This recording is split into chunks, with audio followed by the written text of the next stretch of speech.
અમરેલી લેટરકાંડ મુદ્દે કોંગ્રેસના ધારાસભ્ય કિરીટ પટેલે પૂછેલા પ્રશ્નના જવાબમાં વિપક્ષે અત્યાર સુધી ઉઠાવેલા મુદ્દાનો છેદ ઉડ્યો છે।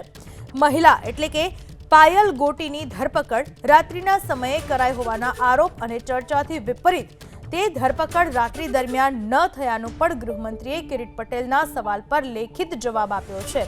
એટલું જ નહીં, લેટરકાંડ મુદ્દે 4 ઇસમોની ધરપકડ થયાનો જવાબ આપવાની સાથે સાથે પોલીસ અધિકારીઓએ પણ નિયમ મુજબ કામ કર્યાનો સરકારનો જવાબ છે। સાથે જ નિયમ મુજબની જ કાર્યવાહીના કારણે પોલીસ અધિકારી કે કર્મચારીઓ વિરુદ્ધ કોઈ પગલાં ભરવાનો કોઈ સવાલ ઊભો થતો જ ન હોવાનો જવાબ પણ ગૃહ વિભાગ તરફથી અપાયો છે। અત્યાર સુધી આટલા સમયમાં લેટરકાંડ મુદ્દા પર વિપક્ષે પ્રહારો કર્યા કે પાયલ ગોટીની ધરપકડ રાત્રે કરવામાં આવી હતી, જે નિયમ અનુસાર બરાબર ન હતું। આ સાથે જ પોલીસ કર્મચારીઓ અને અધિકારીઓએ પણ નિયમ વિરુદ્ધની કાર્યવાહી કરી હતી। આ બધા આરોપો અત્યાર સુધીમાં વિપક્ષે લગાવ્યા, પરંતુ જ્યારે વિધાનસભા ગૃહમાં સવાલ પૂછવામાં આવ્યો, આ બધા જ સવાલોનો આ બધી જ ચર્ચાઓનો છેદ ઉડાડી દેવામાં આવ્યો। ગૃહ વિભાગ તરફથી જવાબ આપવામાં આવ્યો કે પાયલ ગોટીની ધરપકડ કરવામાં નહોતી આવી રાત્રે। આ સાથે જ પોલીસ કર્મચારીઓ અને અધિકારીઓએ નિયમ અનુસાર જ કાર્યવાહી કરી હતી। આ વિશે વધુ માહિતી આપવા આપણી સાથે જોડાઈ ચૂક્યા છે મારા સંવાદદાતા કુશાંક સોની। કુશાંક, અત્યાર સુધી વિપક્ષે જે આરોપો લગાવ્યા એના જવાબ આજે જે ગૃહમાં આપવામાં આવ્યા, શું સ્પષ્ટતા કરવામાં આવી આખા સમગ્ર કેસને લઈને અને પોલીસ અધિકારીઓ અને કર્મચારીઓની ભૂમિકાને લઈને?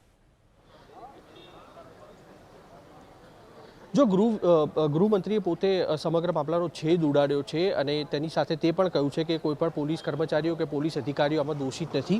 સમગ્ર મામલે વાતચીત કરો આપણી સાથે કોંગ્રેસના નેતા લલિતભાઈ કગથરા છે, તેમની સાથે વાત કરશું। લલિત કાકા, પાયલ ગોટીનો કેસ સૌરાષ્ટ્રમાં સૌથી ચર્ચાસ્પદ કેસ, સત્તાધારી પક્ષે વિધાનસભામાં કોંગ્રેસના ધારાસભ્યના પ્રશ્નના ઉત્તર આપ્યો છે કે આખી વાતનો છેદ ઉડાડ્યો છે અને કહ્યું છે કે આ મામલામાં પોલીસ અધિકારીઓ કે કર્મચારીઓ દોષિત નથી અને કાયદેસરની કાર્યવાહી થઈ છે। કઈ રીતના જોઈ રહ્યા છો? જો માનનીય ધારાસભ્ય કિરીટભાઈ પટેલે ઉઠાવેલા પ્રશ્નમાં આજે ધારાસભાને સરકારે મજાક બનાવી દીધી છે।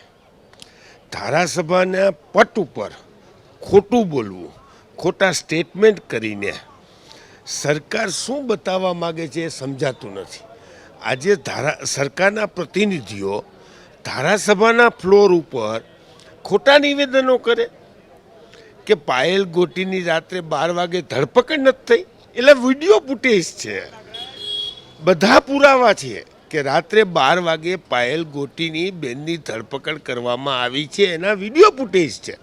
તેમ છતાંય સરકારના ગૃહમંત્રી ફ્લોર ઉપર ધારાસભામાં એમ કહે કે રાત્રે 12 વાગે ધરપકડ થઈ નથી, તો એનું શું કરવાનું? આટલું ખોટું! એટલે તમે ધારાસભાને મજાક બનાવી દીધી છે। આ ગુજરાતની પ્રજાએ તમને અદ્ભુત લીડ આપી છે, 162-63, બાકીના તમે ખરીદીને જે રીતે સંખ્યાબળ છે એના હિસાબે તમે ધારાસભામાં જે સમય બગાડો છો એ માત્ર ટાઈમપાસ કરી નાખ્યો છો।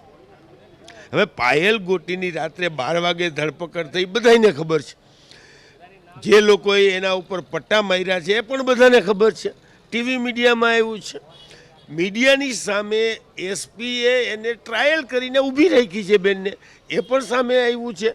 તો આટલા પ્રકરણ છતાં સરકાર કેટલા બેધડક રીતે ખોટું બોલી શકે છે એનો આ બહુ સારામાં સારો પુરાવો છે। વાત એવી છે કે સરકારશ્રીએ દોષિત લોકોને જો ખરેખર એને સજા કરવી હોય તો નિર્લિપ્ત રોઈને આભાર આપનો તમામ માહિતી બદલ।